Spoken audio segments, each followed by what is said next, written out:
Welcome back, everyone, to the North American Challengers League, and I completely take it back. Don't doubt Wildcard. It actually works. The doubt thing only works on Immortals. My bad. Oh, wow. That was a bit of a rough showing there from your boys, Mr. Beltran. Yeah, break my heart, but it is what it is. They can come back at the end of the day. It is a best of 2, but enough about that. Let's get on to the game we have prepared for our halftime segment. And that is going to be, please bring up the slide, because I gave this a great name. What the heck is Desi drawing? Oh, so I thought it was Dees. Please, Josh, you've been with me long enough. Whatever. What is all right. drawing? This almost reads like, what was he cooking? But it's now, what the heck is he drawing? What is Dees drawing? I don't know. Rules are simple. I just start drawing. You guys have to guess. Good luck.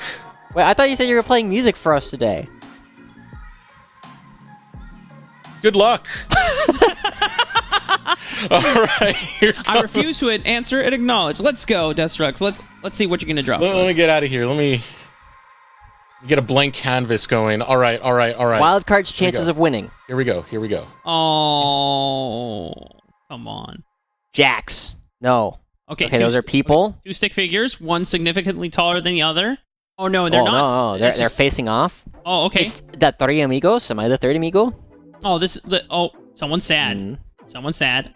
Oh, is it a buff? Is it a, what is this? Oh, that's a boar. Okay. Oh, this is the first gank top lane. Yeah. Josh got it. Ding. This is the first blood in the top lane.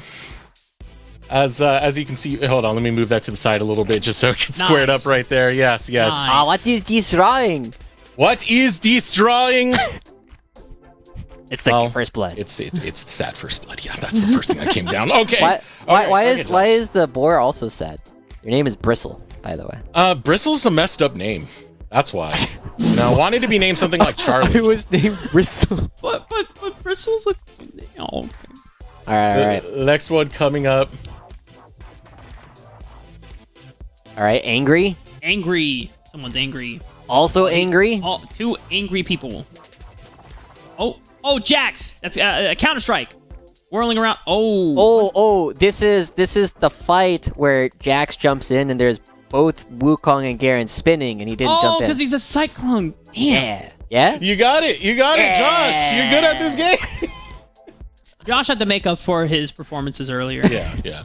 There was a lot of spinning going on in that game. I just want to throw it out there. We had Wukong, we had Jax, we have Garen. A lot of Beyblade action. Yeah, a lot of Beyblade action going on. But congratulations, Josh. Already off to the races. 2 for 0. Okay. Let's get on to the next one. I swear I'm good at these works of art. Yeah, you're pretty good. Okay. Well, one person. Wings. Okay, someone's flying. Who's flying?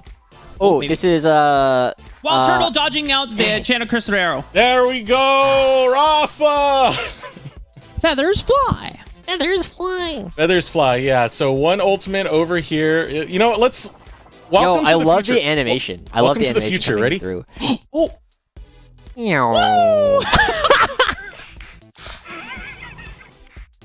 This is how all those YouTube videos are made. Let's go.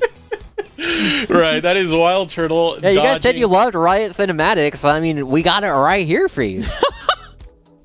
That was Wild Turtle dodging the Ash arrow around 17 minutes. Good job there. There you go. All right, what other brain busters you got for us? All right. You ready for this tough one? This is going to be a hard one. Let's go. Okay. Rock. No. No. Oh. Got a helmet? What am I looking? What is that? What am I looking at? They have fingers? Oh, monkey? Tail? No. Wait. Looks monkey. Someone's angry. Bad. Mine? Oh, this is Keel stealing the booba pack away. From Sense Garen. Yeah. Yup. Josh got it. You didn't even let me draw my little. I was just gonna draw some little blue swirly thing. Oh, the blue buff. Go. I mean, you should do it around his feet because that's where the buff shows up. Hold on. I'll do it even better. Ready? Yeah. Ready? Comes off. Bam. Stole half of the face as well. You got Bristle's face. No. Well, Very, very glad we could share this moment. What's this? with you. Oh, it's me, Desirux. Now we know Whoa. why Garen was really upset. That's a because really good drawing there. Took away Thank half you, of thank Bristle's you. face. Yeah, no AI art used whatsoever. This was just pure skill for you. But congratulations, Josh. Congratulations. You won out one of the games. Woo! You're good at making out my very, very flimsy drawings. That's good. That's good. Yeah, okay. But that was our halftime segment. I hope you had fun with us. I want to finish out the day, and I want to finish it out big. We got one more match. Wildcard, TSM Game 2. Take us away. All right. I got you. Get out of here. Check me out. I'm taking it away. Oh, not this again. Boom. Boom. All right. Well, now it's all yours. Are you gonna share? Yeah. Give me 1 second. Okay. Don't you come over here. I do not have the energy for that. He's walking over to my room right now. I only have the one microphone, Rafa. Anyway, we'll get into this. We don't have a whole lot of...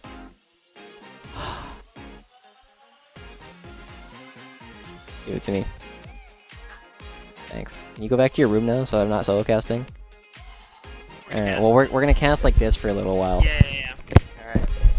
So, welcome. This is what we can do now that we are living in the same house, and hopefully you guys can hear us alright, because we can't hear production at all. It kind of reminds me of Initialize and Chimera, some of the NLC casters, but we are... Oh, no. Oh, okay. That's not good. I gotta go back. It's breaking. It's breaking. It is what it is. But anyway, thank you for hearing us for a little bit. We're going right on back into it. Wildcard is now over on the blue side, and TSM does have the red side. Not a whole lot of surprises coming out just quite yet, right? Because we still have the Zac bans. But we'll kind of get more into the champion select again once some unusual things happen, which will always happen as long as Wildcard is actually going to be one of the teams playing. And so for now, it is just going to be the Ashe coming through. We said that this was probably going to be a Duo King champion in Game 1, and I'm still expecting it in Game 2, but Duo King, as we saw with Alistar, is mostly known for their engaged support play. Well, could potentially be the Ashe, as I'm hopefully joining in conversation at the right time. I and can hear understanding. you, at least. Okay. Cool. Yo. Oh! It's the kill, dear. It's the kill, dear.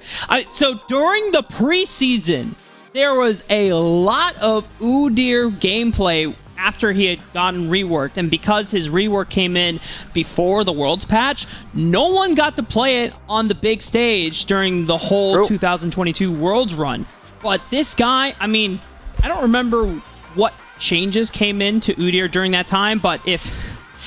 I played a lot of Prowler's Claw Udyr, the raw Pog slide build. I was trying to patent pending it, you know, the full lethality, but obviously there is a lot of ways to play the Udyr. You can play him full tank. I'm not sure what Keel will be going in with this game, because I haven't seen Udyr in a hot minute. Keel has generally been like the, the the tanky, bruisery kind of Udyr, not usually the on-hit or like the crazy, just like, mauling you as a tiger version of the Udyr. So I'm expecting to continue to see that. But this can really put the shoe on the other foot, because Udyr has historically been a fantastic invading jungler, especially up against tanks like Sejuani, because you just stat check them. You're just this ball of stats. It's very hard to deal with. But I did get this one from Twitch chat. Rox is a legacy Bard player, has been not necessarily a one trick, but has had it as their main for a long time. So there's now a ton of engaged tools coming out from TSM. Svenskeren has it, Wild Turtle has it, Rox will have it. Every single one of these champions so far can actually get one of these fights started whenever they want to. You know, something about TSM and having pretty exceptional Bard players. Just kind of crazy. Yeah, kind of crazy when you think about it in their past. We're heading into the second round of the draft phase, already taking away more comfort picks from the side of Wildcard. Same thing with Wildcard as well. It's taking away Hauntzer's Gnar, so they're leaving up the counter pick for choice, because it seems like the Oxif... Well, I'm trying to see if Haunzer would ever take the Kali in the top lane. Good. He's done it in the past, but it's definitely a situation where, like, this is a much more signature Doxa champion if they do end up picking the Akali, and this is also something that Hanser, as one of these players has been playing for forever, has to have a pretty decent Renekton, and Moosehater, I mean, what else has he played in the top lane outside of the Garen and Zac? For this split of Challengers League, it's just been the Zac and the Garen. Yeah. It's just been those two. So this is the first time where yeah! Okay. It's allowing. Of course. Who could have foreseen this? Man, this is why Renekton is an incredibly dangerous blind pick. We saw before Jenkins played the Kled and the Warwick into it, and both of them absolutely dookie on the Alligator. This matchup, Mark, I don't remember you remember the last time that I played this matchup on the Renekton side. You can't do anything. I was so much better than the other players, Renekton, and it did not matter. My reward for absolutely out-training him every time I got an opportunity to do it was to go even in lane. This is so difficult for Hanser, and so Moosehater, we should be expecting him to not just have a small advantage. This is the kind of thing where Moosehater is saying, give me this Lowy and I will win us the game. But that is such a tough spot for them, because if you look at the rest of the map, it's not easy for TSM to lose the rest of the map, right? Kassadin is definitely very good into Orianna, even though it's a Sligo character, and Wild Turtle and Rocks, I mean, they really showed up last game. While Duo King had a couple good moments, it was absolutely Wild Turtle and Rocks were never being pressured. It was never a point that Wildcard could exploit, right? Most of their attempts were on the top side of the map, and even then, it just... The big fumble at that dragon fight is what gave TSM the big window. Now, I think something that Wildcard is taking into consideration going into this game, there was a lot of attention from Svenskeren on that top side of the map, which put Moosehater kind of in a position where he couldn't play the game anymore against Hanser. So now it's saying, I mean, if there's ever a character that you've got to be really careful about taking 2v1s, it is Alawi, right? And so now Wildcard are saying, all right, you're going to come top lane again? Bet. Let's go. Yeah, I mean, but it is entirely reliant on Moosehater actually landing those, I believe they're called Test Spirit. You throw out the E, you get that tentacle, you get the little ghosty, and then if you hit that, you can get the 1v2 super, super easy, because you now have 3 targets for your ultimate. But if you miss that, it's you know, it is okay. And now, as we start going on to it, thank you, Smacks, it is true. Hanser wants to make sure that they can have a favorable position to actually start the lane, and a lot of attention is already being paid towards the top side. Yeah, because you can get those tentacles spawned before the minion wave comes into play at 1:30. So, Doxa just hovering around with Hanser to see if they can take those out. Yeah.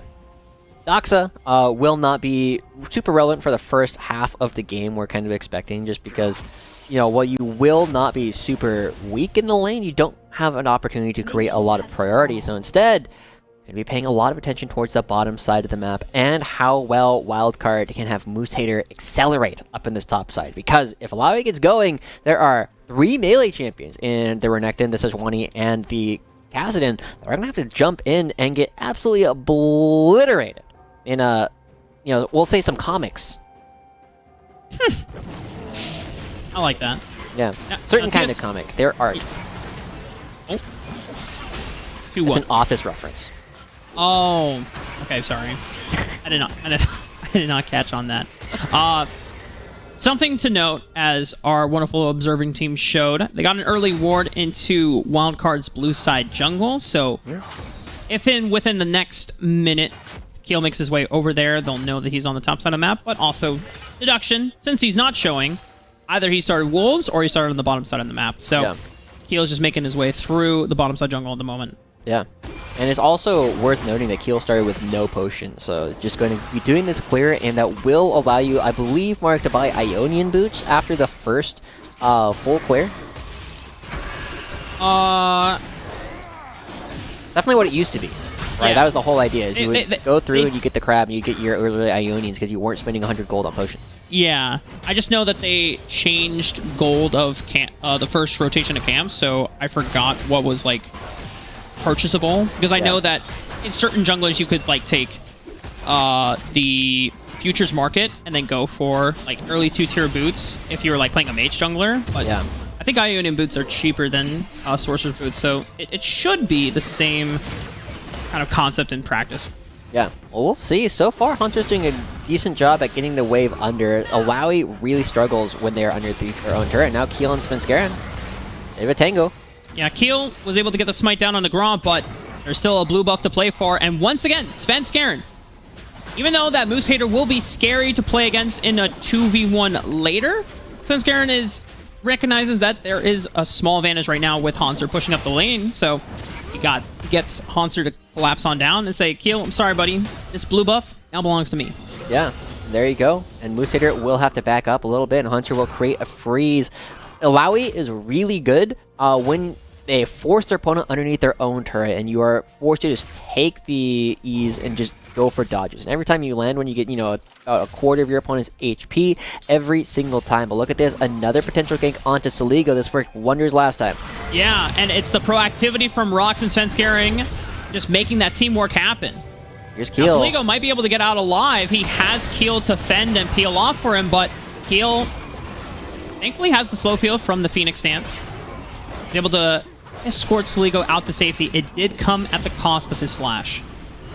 I mean, that's still something, right? They are still looking for these opportunities to create pressure, and giving Caston even just that little bit of extra breathing room is a pretty big win coming out for TSM this early on. But they're not finding a whole lot of opportunities to create more pressure on the map just quite yet. Doxa still is a long way away from his next level, and doesn't have a whole lot of mana to play with either, so Soligo will be able to auto-attack him down. The only big point of winning right now for TSM is the fact that Hanser is not only surviving this early lane, but they're thriving.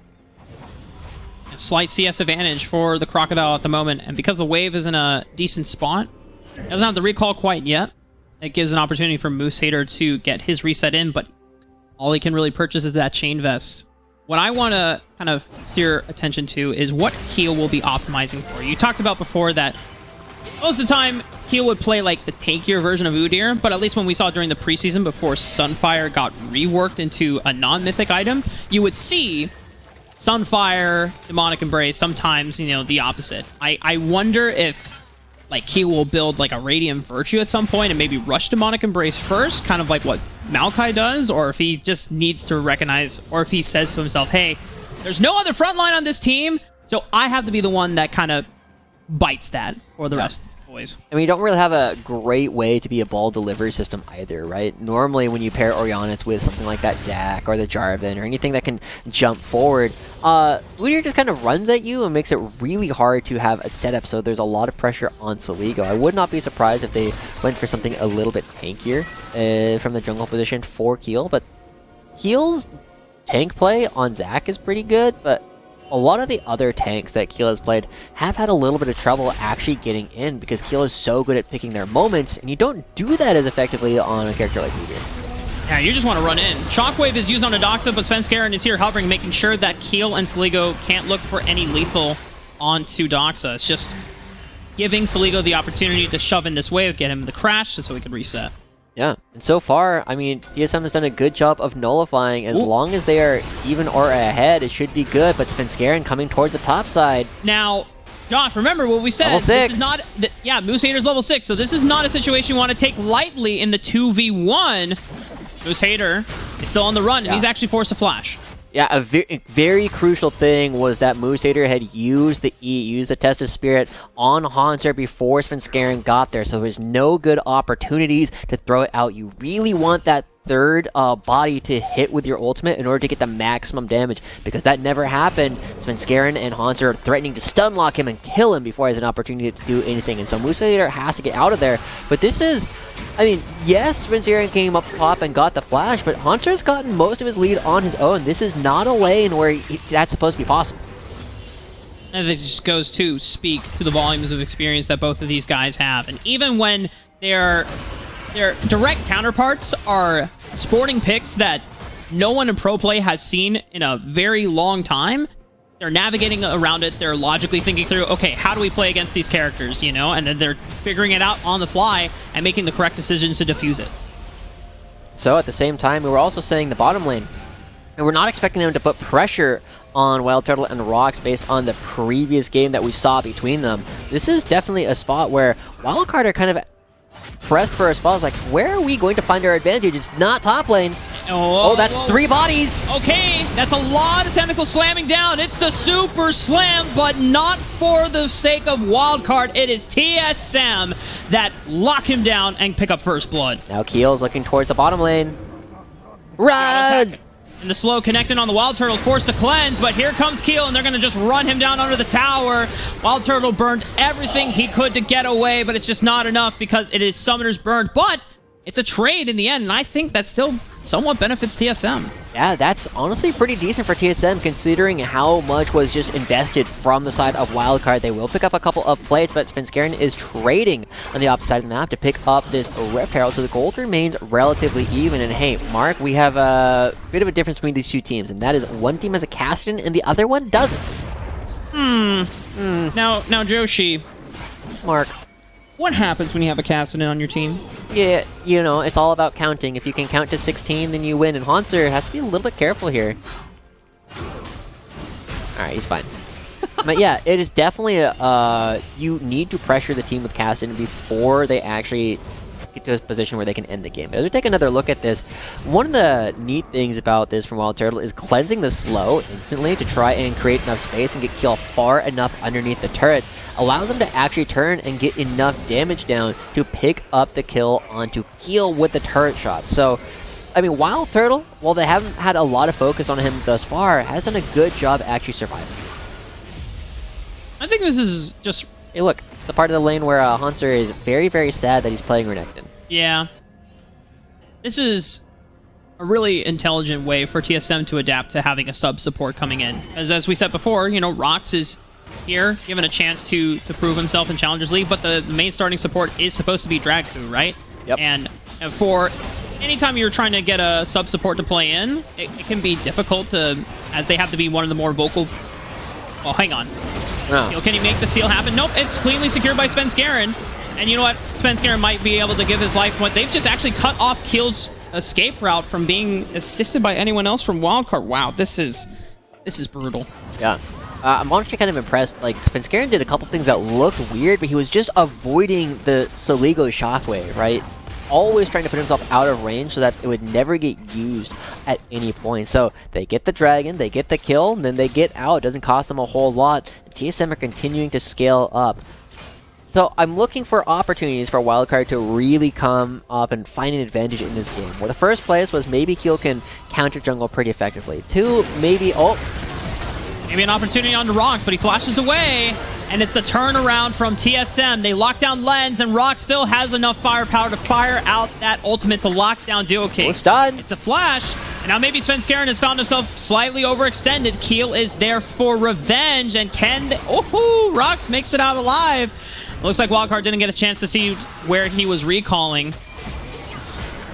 Wow. Keel going through and actually going to be proxying this wave away from Wild Turtle. There's not a whole lot that the Varus can do at this point, especially the lethality style Varus that we are seeing. They're going to try and dive on the next wave. Oh, no. Just like that, damn Keel. Cool Guys Don't Look at Explosions as he pops the awakened form of that Cryo Phoenix stance, and it's just the burning mini Glacial Storm that's similar to Anivia's ultimate. And, alright, so, one thing, as I was being messaged by other Udyr players, hang on. Could be something. Doxa in tow. A slow from Svenskeren. Nicely done from TSM. Alright. Okay. You're messaged by Udyr players. Yeah, so, I know I said Radiant Virtue potentially for Udyr. I realize how wrong that is, because every time you pop your ultimate, which is just a normal spell, you're gonna pop Radiant Virtue. Wow! Weird. Okay. Damn, nicely done, Moosader. Yeah. We didn't get to see it. We'll take another look at it, but I'm expecting there's probably just like a haha, you were playing Renekton and I'm playing Illaoi, but Keel also been doing a fantastic job at actually like trying to find avenues into this game, and you were talking about his Radiant Virtue. Yeah, no, it can't be. So, and now with the Sheen, it's clear and obvious that it's going to be some type of Sheen item. Now, I don't know if it's going to be Iceborne Gauntlet. It doesn't seem efficient because you already have slows from your R ability, right? So, yeah. We'll take a look at this. Yeah. Oh, yeah. Hanser does not have enough HP. He is underneath his turret. Yeah. Lands a test of spear. Hanser takes a bunch of damage from that. Has no HP. Tries to stick around and yeah.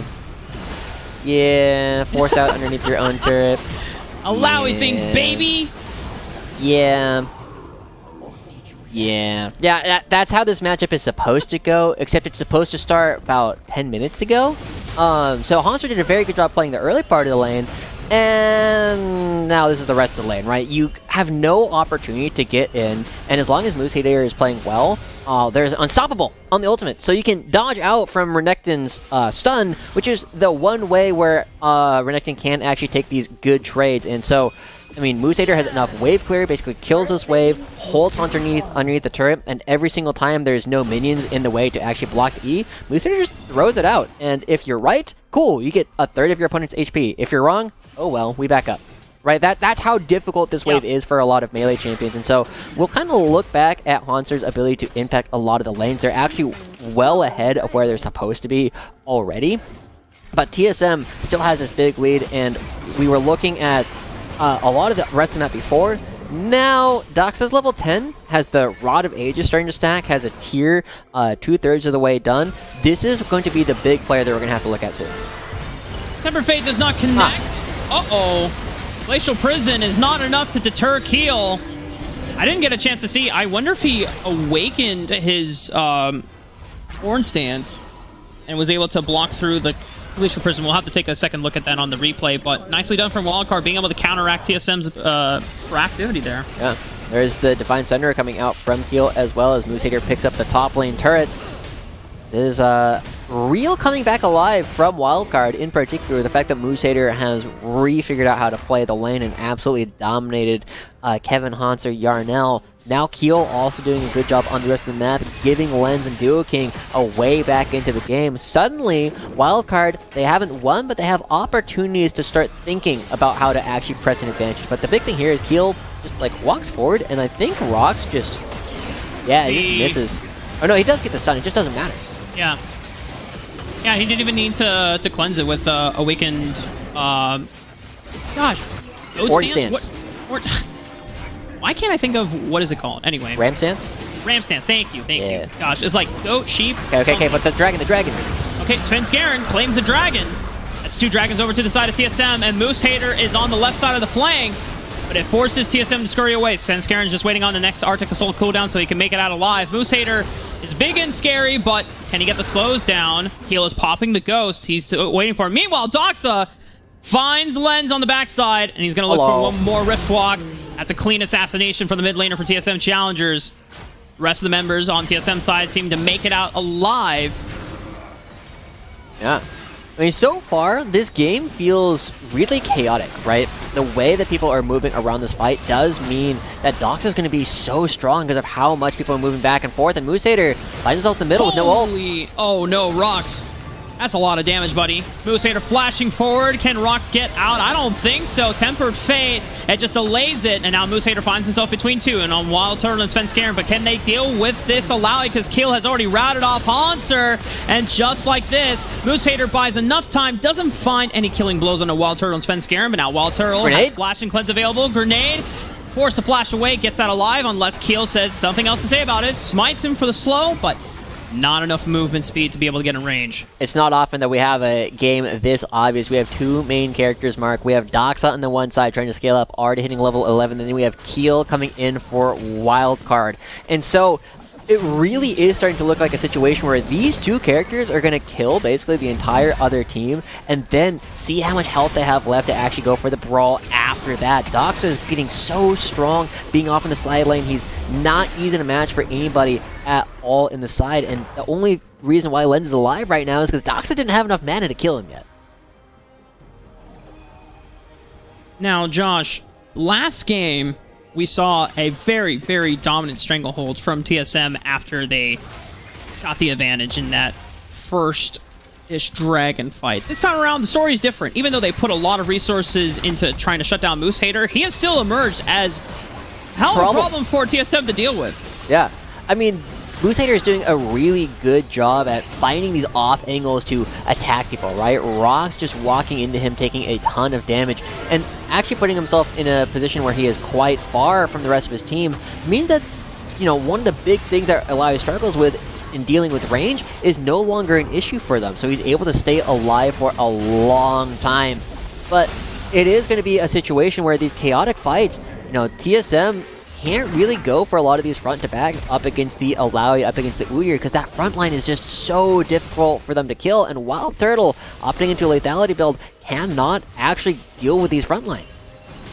Can't cut through it. You're just trying to pretty much be on wave clear duty as long as you need to until Doxa comes online. So level 12 at the moment. I imagine that we'll soon be getting into the point where it's the Monk and W and then timer clock. Oh, but this is a good pick. Great pick on the Duo King from TSM.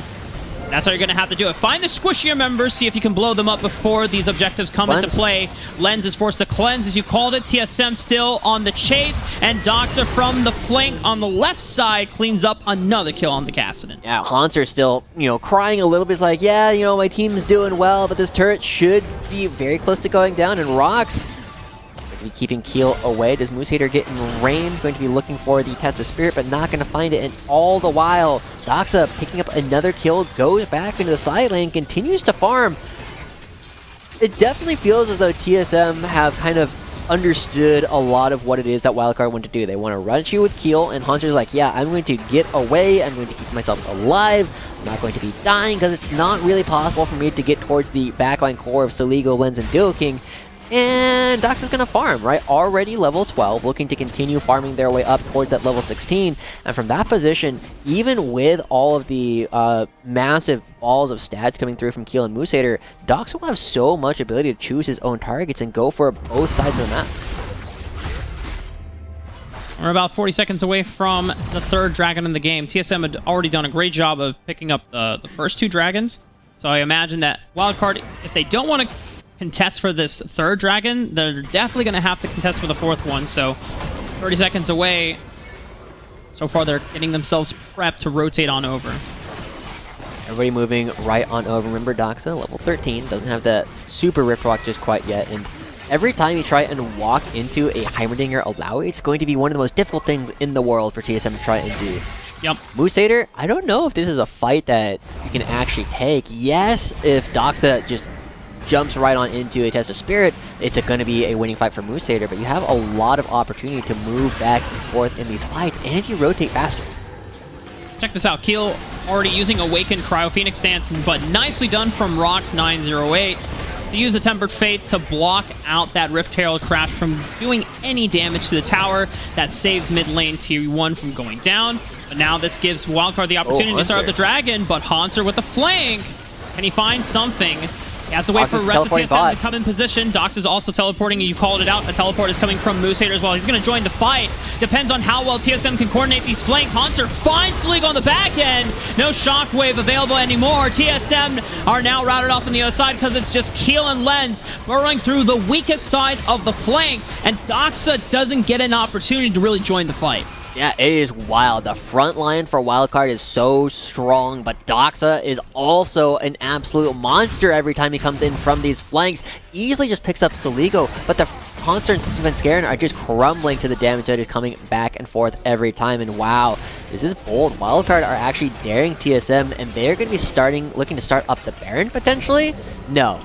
Thinking better of it, but this is still a lot of them moving around the map, and every second that passes is another second that Kassadin gets to scale. Nice little thumbs up from Svenskeren. Like, yeah, you guys can't do the Baron. A nice try. Now take a look back at this replay, though. Just watch how Wildcard identify quickly where the weakest sides of the flanks are and immediately bulldoze their way towards that side. But even with, you know, cleaning up Soligo and putting pressure on the Lens, Keel's just like, well, what are you going to do about it? You have a Varus that is lethality, that's never going to kill me. Bard doesn't meaningfully contribute to the damage, and Svenskeren is not strong enough to stand up to the damage either. And so it has suddenly become a situation where, can they deal with Keel? It's really going to be tough. And so again, I'm still waiting for Keel and Doxa to be forced to interact, because whichever one comes out on top then is probably going to be the one that wins the games.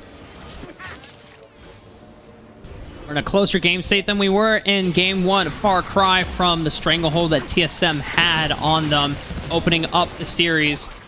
TSM just doing whatever they can now to keep constant vision on this Baron, because the way that Udyr's kit is built, you deal so much percentage max HP damage to objectives, so that it's always something that you had to be aware of, and especially when you've got Heimerdinger on top of it too. So we'll see how it goes. It is, again, very fascinating for me to watch these two teams interact, because you have one team with so much experience and one team that is full of rookies, effectively, right? Keel's and Saligo are the only ones that have been here for a while, and now they're looking for Keel. There's the slow. No Ghost available for Keel, so maybe he can turn things right back on to Dox instead. Takes about half of his HP in Repentance, and I don't think Keel has gone down yet. He's just healing on up. He awakened the I want to say the boar stance and just healed on through a lot of the damage, and now it's TSM that is on the run. TSM just cannot take down Keel. Yeah, Keel took absolutely no damage, and so the fact that the Varus is now lethality is becoming a problem, because nobody can deal with the Man-Bear Pig. And now they're going to be hitting up the Baron. Everybody's coming around. They might have the poke to get them off, but, I mean, look at this. Moose Hater is zoning off Hanser. Okay, Moose Hater ensures that the Crocodile can't get into the fight quite yet. TSM are limited on engage options. No Glacial Prison, no Tempered Fate, no Chain of Corruption, 2,000 HP, no Smite from Svenskeren either. But Wildcard, do they know that? They're just trying to burn down the Baron as soon as possible. Waiting on Wild Turtle. Duking gets taken out by the Piercing Arrow, but they still secure the Baron for Wildcard.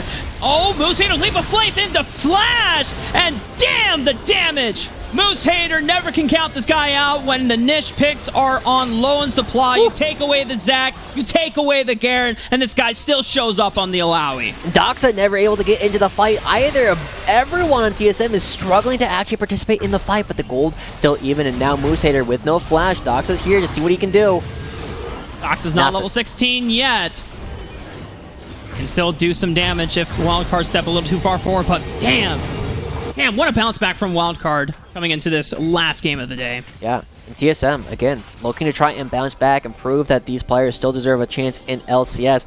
Honestly, I feel that this is a little bit of a draft gap and also an item gap, right? This Varus cannot be allowed to play this lethality style in this game, and TSM showcasing that right now as they try and come in, but watch Moose Hater just walk up this ramp into all 4 members of TSM and just be like, hey, what up?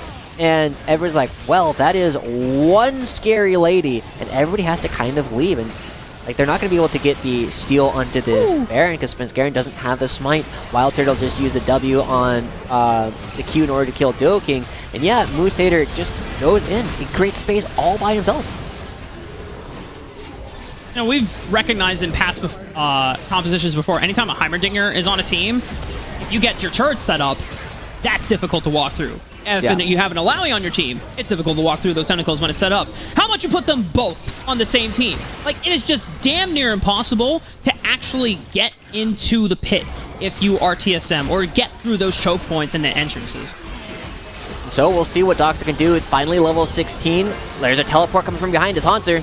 Tempered Fate gets the flash out of lens, but they turn tail right on to Duo King to take out Heimerdinger. Now Doxa, can he run rampant? He is level 16. This would be the moment for him to step up and shine. Finds a double, finds a triple. No way, TSM are just going to turn this one around. It's all going to be on Doxa. But damn, TSM find the window, and now Moose Hater can do everything except, unfortunately for them, carry out this game and defend. Full on ace. No one dies from TSM. 8-0-2 on Doxa, one of the youngest players with the exception of the substitute. Doxa comes through on this gas and hits level 16. Instant triple kill comes through. That's going to be more turrets going down. They pick up a dragon for themselves, and the experience from TSM, buying time, not taking any decisive fights to get Wildcard ahead, gives them this huge lead. And Doxa, he doesn't exactly fall off in this position either. This is the dream, and it all starts with the fact that they split up the members of Wildcard. We said it's so hard to walk into Udyr, Orianna, Heimerdinger, Alawi,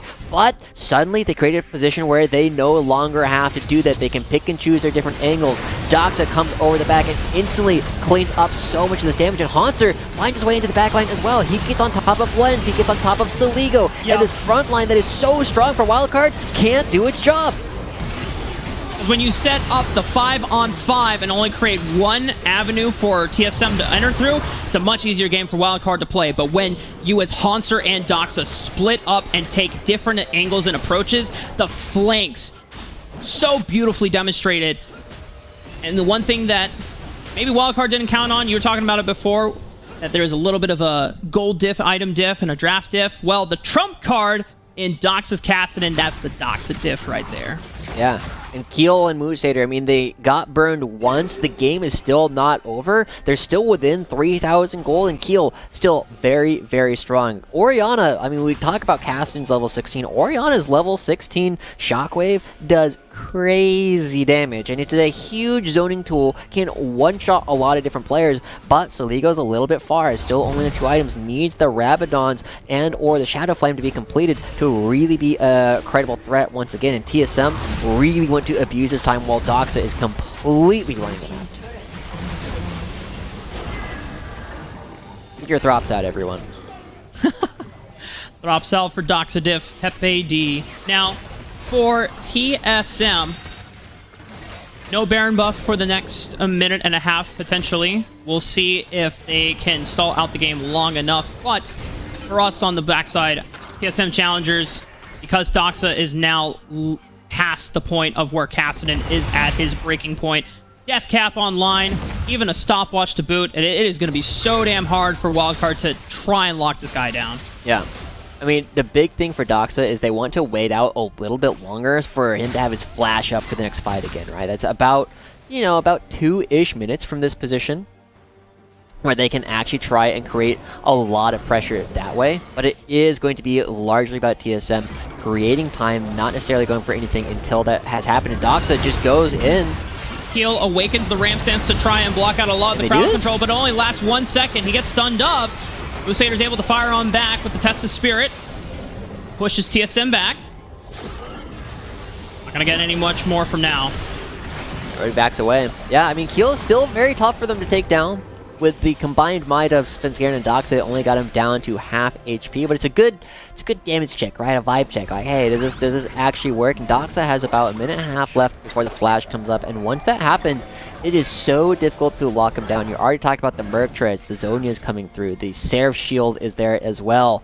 See whether they can navigate the game, and this is kind of coming into a very interesting spot where we said it was probably not going to be about Doxa, but it is all about him. Watch where he teleports to.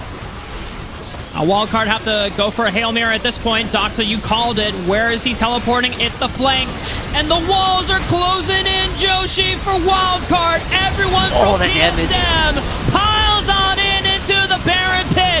And Moosehater's going to do everything to turn this one around with all the tentacles stacked up. But the damage diff from the Doxa diff is just way too much to handle. TSM Challengers, one more clean ace into the end of the game. And it's all about the rookie Doxa. Once again, it doesn't matter what team he's on, he is still going to be the main character. 11-0-3, level 17 Kassadin, taking total control, and this time, once he's actually able to get in, once Wildcard creates a situation where they're getting hit by both sides, it is all TSM again. And what we were expecting, or were looking for, maybe a 4-0 week from Wildcard, has been cut short at the knees as TSM take them 2-0.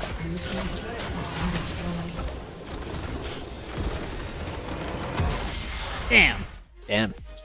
So, I mean, good show. Yeah. Good showing. Yeah. I mean, first game, obviously, it was a classic example of TSM showing when you give them an inch, you know, they're going to take the full mile and just run away with the game. This time around, TSM had a small advantage. Wildcard played to their strengths of the... They fought back. They wrestled the mid-game away off of, you know, the 2 new niche picks being added to the repertoire, at least for this split in Udyr and the Alawi, right? And it seemed everything was going their way, but TSM were just saying... It's okay. It's okay. It's okay. We're waiting for level 16 on Kassadin, right? And then, as you called it, as soon as he hit level 16, instant turnaround, instant flip switch of the game, and TSM closed it out clean. Yeah, back-to-back triple kills coming out from Doxa are very difficult to deal with, and we'll see if that continues to be the case, if they continue to funnel resources into Doxa or just buy him time, because he's definitely a player that has a very high ceiling still left to hit, but this is a team where there are a lot of people who they can potentially win through, and TSM showcasing a couple of their first wins thus far. All right, and that is almost the end of our show. We're going to take a quick break. When we come back, it is TSM Challengers with the interview. We'll see you then. Welcome back, everybody, to the LCS Challengers League. It is me, Joshi, joined by the victorious TSM, Sven Skaren, coming off of a 2-0 win. And we got to start with the first one. Sven, the first game was a dominant showing coming out from the TSM Challengers. What do you feel really happened for you guys that led to it being such an easy win? I think in the first game we just had 3 lanes of priority, basically. I think our support ended up ganking mid early, so we ended up having 3 lanes of priority, so it made the game pretty easy. I think that top laner gave me a free kill as well, so they just kind of gave us the win a little too easily, I would say. So yeah, I think that's it. Yeah, well, there you go. Now, I want to talk a little bit, right, because you guys have not had the most positive reception from the community after coming back. But one of the things that we've been promoting is that some of our really exciting players, like Dokla as the big example, recently went back up to LCS. Could you tell me a little bit more of what the journey has been like as somebody who has been part of the LCS ecosystem for so long, and how you are trying to actually find your way back into the LCS? So this whole thing I'm just taking as a learning experience. I'm not gonna go to academy and try to have a big ego, because I know this is not gonna do anything for me. Then there's no point for me. I'm just trying to get better as a player, and obviously try to work well with my team. I think me as a player, I'm one that tries to just work well with all my teammates, and hopefully that's gonna show up the split. Like if we have a really good performance, then it doesn't really matter what people say that we have 3 veterans, like we're just trying to go back to LCS, and there's no other way for us. Like if we just don't join a team forever, like we might as well retire, There's no other chance for us to show that we can actually play in the LCS still, so this is the only option we have. And if there's a team that's willing to let us try, why wouldn't we take it? Yeah, of course. That makes a ton of sense. What's it like working with some of these guys that, I know you've played with in the past, like Hanser and Wildcard? Is it just like getting the boys back together? It's definitely a lot of fun, because we have a lot of history together, and we just know each other pretty personally. So, it's definitely a lot of fun, but also just working together with like some rookies in the team is also just, it's a nice breath of fresh air, because we're just giving off our game knowledge to them. And Doxa as well, like, is just really, he's really good at listening and actually taking in information that we give him. So we have a good mixture right now of just, veterans versus rookies, and we work well off each other, I think. Nice. Well, it hasn't been the best start for you guys coming into the league. One of the big things that we're always curious at when we see players with much tenure as you guys do is we oftentimes expect that you guys will do kind of well. How strong do you think that this TSM Challengers roster will be when Dragku is actually able to come and join you guys? I don't know if we're gonna be better with Dragku, obviously. Like, I can hope so, because he's our main player, but I don't know anything about him, like, honestly. If he's a good player. Like, he's from Australia, that's all I know. And I don't. Fair enough. I haven't seen any of his games from in Australia, But he's watching scrims with us, and it seems like he's knowledgeable, at least what he's saying, but might be a different story when he's playing the game. I can't know. Yeah, that makes sense. Well, one of the other things then that we're a little bit curious about is, as somebody who's coming into the Challengers League for one of the first times, are there any players down here that you're particularly looking forward to playing against? From our scrims, I think the CLG team, I'm pretty excited. The CLG Challengers, I guess. Those guys seem really strong, so I'm excited against our match against them. Also the Evil Geniuses Academy, or Challenges with Sheeden. I think in the past, at least in solo queue, that guy's always been really good, so I'm excited to go up against them. Nice. Well, we're looking forward to it. Is there anything else that you want to talk about before we let you go today? No, I'm good. All right, any shout-outs you want to give before we let you go? Yeah, shout-outs to Rox908 for subbing in. I know we've been scrimming with him for like 2 weeks now, and he's been really solid and actually a lot of help for us, because obviously we're waiting for Drago to come here, but yeah, this guy's playing on Chicago, like he's playing from like East Coast on LA ping all the time, so he's even able to like play pretty well on the bot, like he's actually smurfing it up, so just appreciate him subbing in. Well, there we go. Shout out to Rox. Thank you, Spenskaren. It's congratulations again on your 2-0 win today up against Wildcard. I know you guys have a lot more games left to go, so I'm going to let you get back to solo queue, get the grind on, and good luck in your future games. Thank you. Yeah, and for now, we're going to jump on back with Rafa and Eric to close out the rest of the day. Man, how nice is that to get a shout out as a substitute? Not just that, but the conversation about him putting his ego to the side and taking this very seriously. You gotta love that. Yeah, I'm particularly really love the shout out to Rox's Bard. You know, playing from East Coast. I mean, we've talked about before some Challengers League players having to play from the other side of the country, and that's a slight disadvantage that they have to do with, and it kind of limits their player pool or champion pool. Bard is not a character you just pick up and say, oh yeah, we could play a Bard game. And Spenskaren has played with some pretty damn good Bard players in his career, so getting that kind of praise, even as a substitute player, I mean, hopefully in the future, Rox gets some notice from other teams, maybe in the qualifier section of our Challengers League for a future pickup.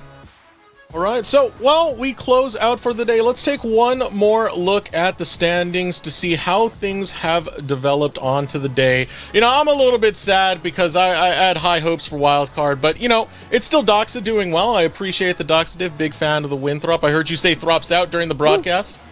Hell yeah, man. It's definitely a position out. where we have a lot of high hopes for all of these teams. But this is, looking at these standings, one of the first times that we're going to see all of these teams with the same number of games played. And no big surprises, Cloud9 Challengers and CLG Challengers remain towards the top of the standings. But I'm a little bit impressed at how well FlyQuest Challengers as well as Dig are doing it. Fear, Wildcard, both in the top 8 as provisional teams.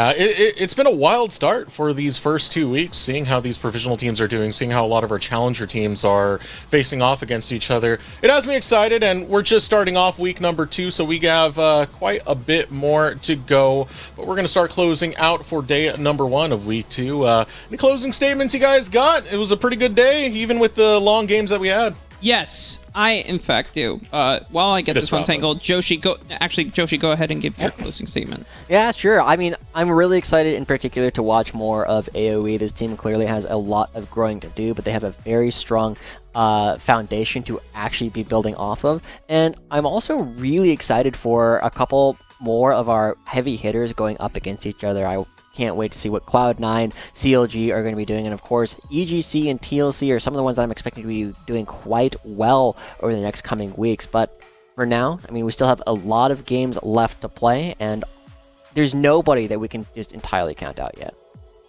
All right, Rafa, wanted to say something?